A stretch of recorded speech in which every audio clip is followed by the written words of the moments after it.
Reading with your kids. Hola, ni hao, konnichiwa, assalamu alaikum, shalom, mahaba, moni muli wanji, jambo, bienvenidos. Hi, my name is Jevly, and this is the Reading with Your Kids podcast, an iHeartRadio Best Kids and Family Podcast Award nominee. We are coming to you from the beautiful neighborhood of Reedville in the southwest corner of Boston, Massachusetts. We are so delighted that you're part of our beautiful Reading with Your Kids family. Thank you so very much. Please be sure to subscribe to the show on the iHeartRadio app, on Spotify, Amazon Music, Apple Podcasts, wherever you find your podcast. Our guest today is Eliana Melmed. She is here to celebrate her brand new picture book, Who Are Our Heroes? Before we invite Eliana into the studio, we want to let you know we have a brand new Reading with Your Kids certified great read, A Toothbrush Tale from Sarah Caldwell Smith. This is a wonderful book written in simple language. It's perfect for toddlers. The illustrations are going to engage very young kids and will encourage them to clean their teeth. The toothbrush song is fun to sing and can be used creatively by parents and caregivers to make brushing an interesting routine for kids, to make it fun, to make them want to do it, not turn it into a battle. And we love the fact that the very last page includes helpful tips for parents to help reinforce and encourage kids to attain optimal dental health. No cavities. A Toothbrush Tale is a perfect book that will help you in setting up a routine of healthy habits, brushing teeth for 2 minutes, and having a fun bedtime routine. These activities are good for a child's physical and emotional health and are important and they're important lifelong habits. We love A Toothbrush Tale by Sarah Caldwell Smith, our latest Reading with Your Kids certified great read. Joining us right now from Los Angeles and California, she is the author of a really important book called Who Are Our Heroes? Please welcome to the show, Eliana Melmed. Eliana, how are you? I'm good, thank you. Thank you so much for having me today. I'm really excited to have you today. I just discovered that Eliana is related to one of our favorite guests, Dr. Ron Melmed. He's been on the show 3 times, so I know this is going to be a fantastic interview because your uncle was such a great interview. Tell us about Who Are Our Heroes? So this is a story that I had the idea for all the way back in March, actually, when I just had flown home from college. I had no idea what the future was going to bring. And this is a story that is meant to help kids and young kids understand who they should be appreciating and who it's important to really be thankful for right now. The story focuses on thanking the essential workers who are working every day, even now, especially now, to make sure that things can continue to function. And it focuses on characters like mail carriers, truck drivers, doctors, teachers, caretakers, people who sing and bring hope to others. Really just all the wonderful people. Well, not all of them. Obviously, there are so many more that I couldn't fit into this story. But focuses on the individuals that I think it's especially important to be thankful for right now. I love this. We're living we're living through the pandemic, but this pandemic is happening in a time in history when there are so many people who are famous for, I don't know, they're famous for being famous. They're famous because a certain part of their body is famous, or they're pretty, or they've done something really dumb. And we forget, we're kind of idolizing these folks who haven't really done anything, and we're forgetting about the people who really make our lives special and meaningful. Yeah. So what, other than, coming home and being caught in the middle of the pandemic, what was it that made you put this book together, to think about all these folks that are unsung heroes? Sure. So there are a few different paths that kind of led me to the creation of this book. The first was that I remember it was late March and I was home from college. I was still on spring break because my school had extended spring break to figure out what the heck they were going to do. And my younger brother, who was in 8th grade at the time, was doing school on the floor of my bedroom. And he was just sitting there, hanging out in class. And I was kind of listening in, and his teacher used a metaphor to talk about what was going on. I think it was something about a monkey. I don't really remember, but what I do remember is thinking, wow, this is a really difficult concept for kids to understand. And this is something that I think I can help shed a little bit of light on. And so the first draft of my book was actually about what is a virus, why should we wash our hands, what is social distancing. And then I decided to spin it a little bit. And that was inspired by two people, my dad and my Uncle Brett. So my dad is a doctor. He works really hard always, but especially now helping do COVID research. And my uncle is a truck driver who was driving toilet paper in his truck across the West Coast during March and April. And so I thought about these individuals. I thought about all of the other people that I saw, that I knew, who were doing things, who were continuing to work. And I thought, that's who we should be focusing on. Kids don't need to know from me, a non-medical professional, what a virus is. I'm not the right person to tell that story, but I can tell the story of the people that I know and love who are working hard even now. And so that, my brother on the floor doing Zoom school and those individuals in my family who were working inspired me to create this book, and that's how it really took shape. And I always find it fascinating how many times authors kind of set off down one path, and then it takes a real kind of turn and goes in a different direction. And I think you made a great choice, because Who Are Our Heroes? It really is a fun book, and I think it's a much more appropriate. I don't know if that's the word, but I think it's really great, the focus that you put on these everyday heroes, especially for little kids. I think it's an important message for grown-ups too. I think so too.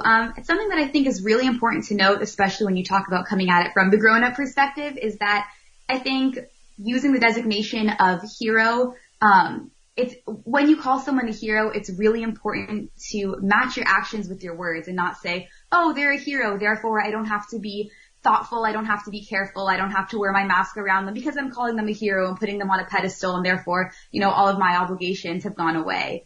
I want to flip that on its head and say, because you're calling someone a hero, because in this book I'm calling all these individuals heroes, all the more so we should be careful, we should wear our masks around them, we should do everything in our power to mitigate the risk that they're putting themselves in for our benefit. Yeah.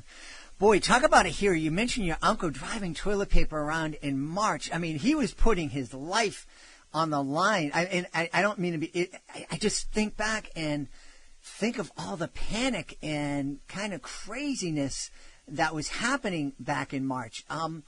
I'm really impressed that you were able to kind of focus and create this book during that time.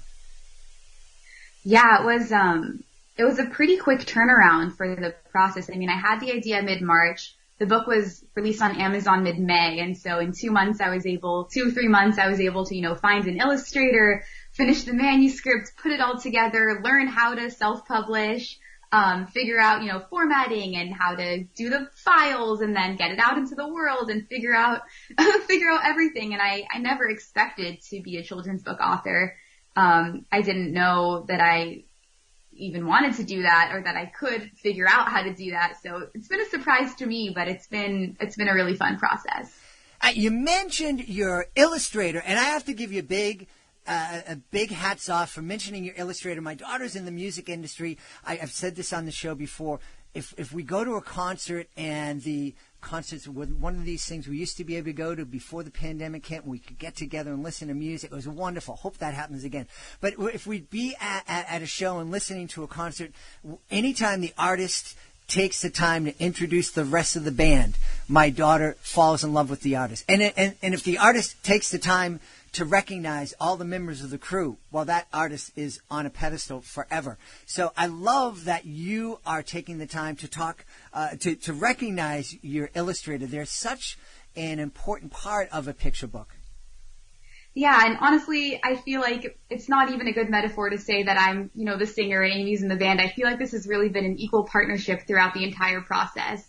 A children's book is what it is because of the pictures, one that's illustrated. And this would not be what it is without the incredible creative mind and dedication and perseverance of Amy Tian, who is the illustrator of this book. And Amy and I actually have never met. I reached out to her, even though she goes to the University of Chicago with me. We're both in the same year at the same school, but we've never met. And I found her because I was looking for someone to illustrate this book. It wasn't a book at the time. It was, a Google Doc. And I posted on our college Facebook group saying, I have this project. Does anyone know how to draw? Does anyone want to help me with this project? And a few people reached out to me, and I asked to see samples of their work. And when I saw Amy's, I just completely fell in love. And we chatted about it. She was on board for the project. And we worked Amy worked really hard for weeks on end to get this book out in absolutely record time. And she, with the illustrations, took it far beyond anything I ever imagined it would be. And not only did she draw the illustrations, but she formatted it and she put it all together. And she was in Chicago. I was in Los Angeles during this time. And sometimes we would be, FaceTiming past midnight my time. It was like 2 a.m. or even later for her because she was just so dedicated to making this project into a reality.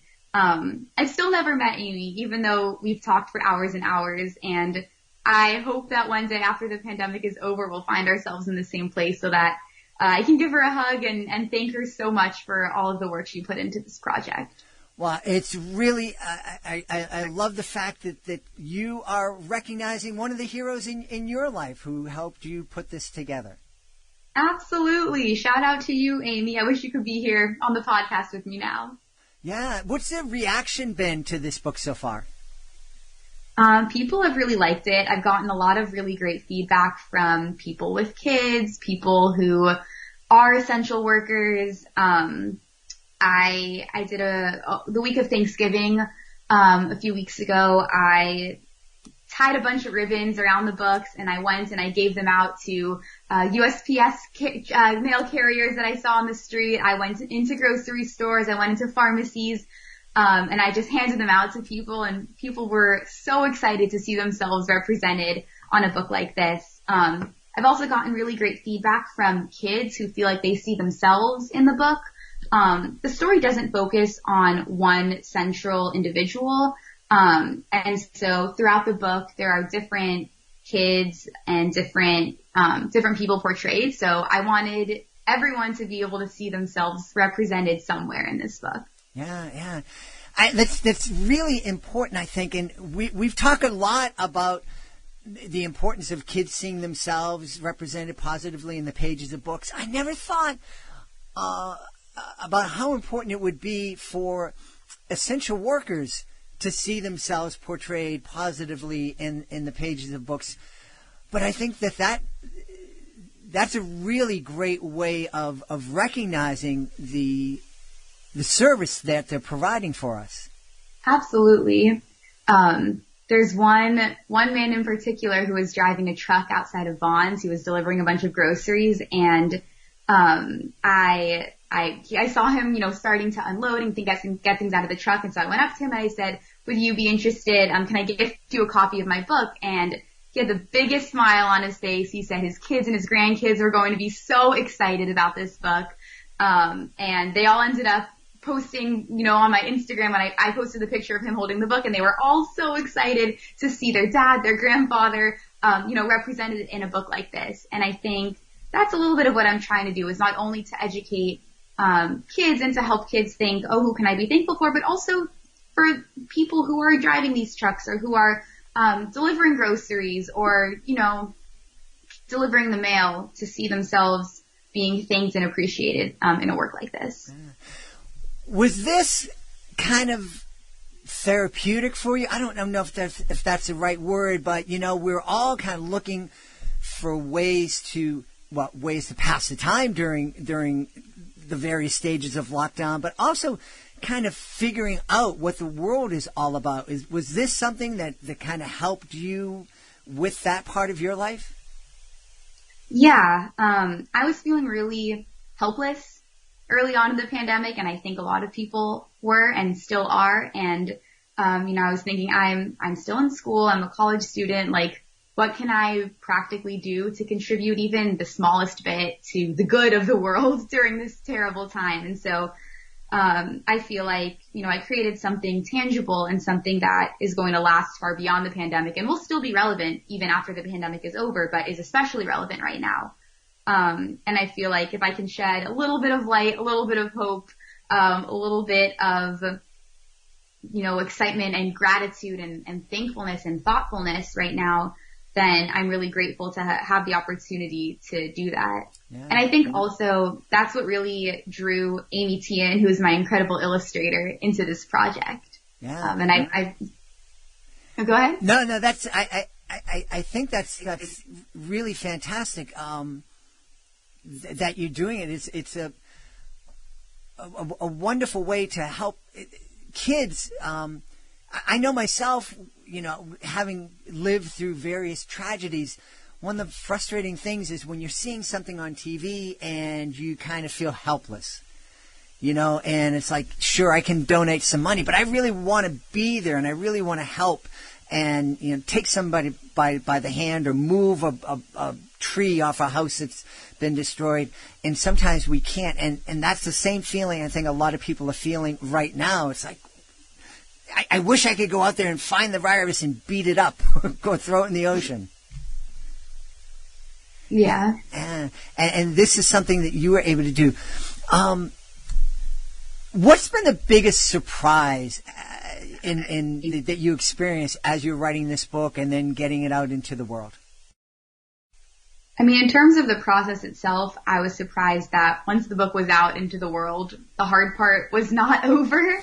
The hard part was just beginning. And I think learning how to market a book, how to self-promote, how to ask people if they're interested in my book and not feeling squeamish or embarrassed that I'm asking people to support me in this way. That's something that I've learned, and that was very surprising to me that, once the book is out and it's on Amazon, people aren't magically just going to know about it. I need to, work to promote the book on social media and to, get it out into the world. And so I've been learning a lot along the way. That is something that we talk about a lot here on the Reading with Your Kids podcast. We have lots of authors who listen to the show. We have lots of parents who I don't think understand that writing the book, that is just the first step. And it's actually kind of like a baby step. When you write that book, when Who Are Our Heroes came out, you automatically became the CEO of Who Are Our Heroes, Inc., and in addition to the marketing manager and the sales manager and all that other stuff. Has it disillusioned you to the writing process? Have you said, I just want to be an artist, I don't want to do all this other stuff? Or has it invigorated you and challenged you? I think it's invigorated me. It's really exciting to feel like I have ownership of, the entirety of this process. And in addition to that, I feel like now that I've done it once and I had this learning curve, now I'm more equipped to do it again because I know exactly what I do differently. I know the steps I'd take along the way to make sure that I set myself up well. I mean, I had no idea what I was doing at first, and the thing that I had in my mind was I got to get this out really soon. I mean, back in March, we didn't know if the pandemic would be over by June. I had no idea if I'd be going back to school midway through spring quarter. And so I felt that pressure of time to really get it out there. And that enabled me to get a book out, in 2.5 months. But at the same time, I didn't take the steps that I would have taken to make sure people knew about it in advance, to get the word out, to send advance copies to reviewers so that there could already be some buzz about it before it was released. And these are just some of the things that I'm thinking about that if I were to write another book, I would know more this time around. I'm imagining too, there are a lot of families are listening. They're homeschool. Well, they're not homeschooling their kids, but their kids are at home and they're supporting the learning that their kids are doing online through Zoom and Google Hangouts and all those other things. But you're in a very different situation. You're approaching college graduation, I'm fascinated to jump into your mind and think, what is it that you're thinking?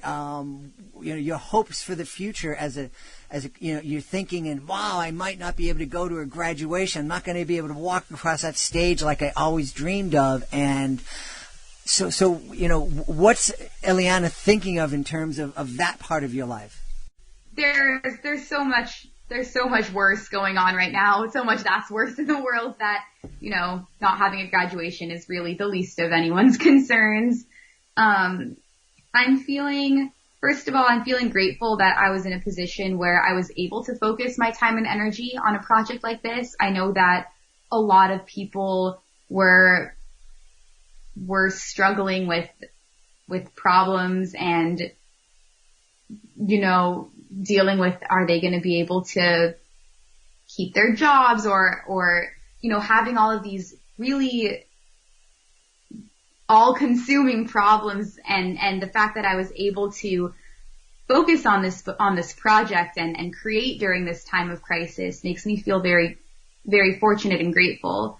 And so in terms of the future, I think there is hope right now, especially with the vaccine coming soon, and feeling like, now is the worst time of the pandemic, but hopefully that means that, the curve will only flatten from here, and that things will get better. And the subtitle of this book is a reminder to say thank you in the time of coronavirus and beyond. And I'm really excited to get to the beyond, the part where the coronavirus itself isn't the driving force behind thanking our heroes. We can recognize all of these people and more as heroes all the time. And I'm excited for when the pandemic isn't the thing that is pushing all of these things to creation. Absolutely. Hey, Eliana, where can we go to find out more about who are our heroes and also find out more about you? So the book is available on Amazon. You can find it in paperback and ebook. It's also available on our website, whoareourheroes.com, and also our Instagram @whoareourheroes. I love that. So many. We're just living in this amazing time. It's hard. We're going through this pandemic, but we're living in this amazing time where we can communicate with each other with social media. You're able to talk. You were mentioning earlier about, communicating till 2 a.m. with your illustrator. You can create books and get them out to the world in a short period of time. Life's tough, but life's pretty good too. Absolutely. And I'm always available. If you want to reach out to me personally with any requests, I've been doing live Zoom readings for classrooms during this time. So you can just send me a direct message on Instagram @whoareourheroes, or email me whoareourheroes@gmail.com with any questions or requests. We've had a great time speaking to the author of Who Are Our Heroes, Eliana Melmed. Eliana, thanks so much for being with us. Thank you so much for having me. Please be sure to join us for the next edition of the Reading with Your Kids podcast. Our guest will be Lincoln Pierce, the illustrator, creator, and author of the Big Nate comic strips. He will be back on the show to let us know about the latest chapter in the Max and the Midnight series. It's called Battle of the Bodkins. That's the next episode of the Reading with Your Kids podcast. We want to encourage you all to visit our website, readingwithyourkids.com. If you're a parent, you will absolutely want to check out our blog. If you are an author, you want to check out how you can be a guest on the program. Find out that being a guest is fun, it's easy, it doesn't cost a thing. You also want to check out our Certified Great Read program. And if you're an educator or a youth minister or a principal of an elementary school, you want to check out our live events page. You can find it all on our website, readingwithyourkids.com. Want to thank the folks who made today's show so very wonderful. Of course, want to thank our guest, Eliana Melmed. Be sure to check out Who Are Our Heroes.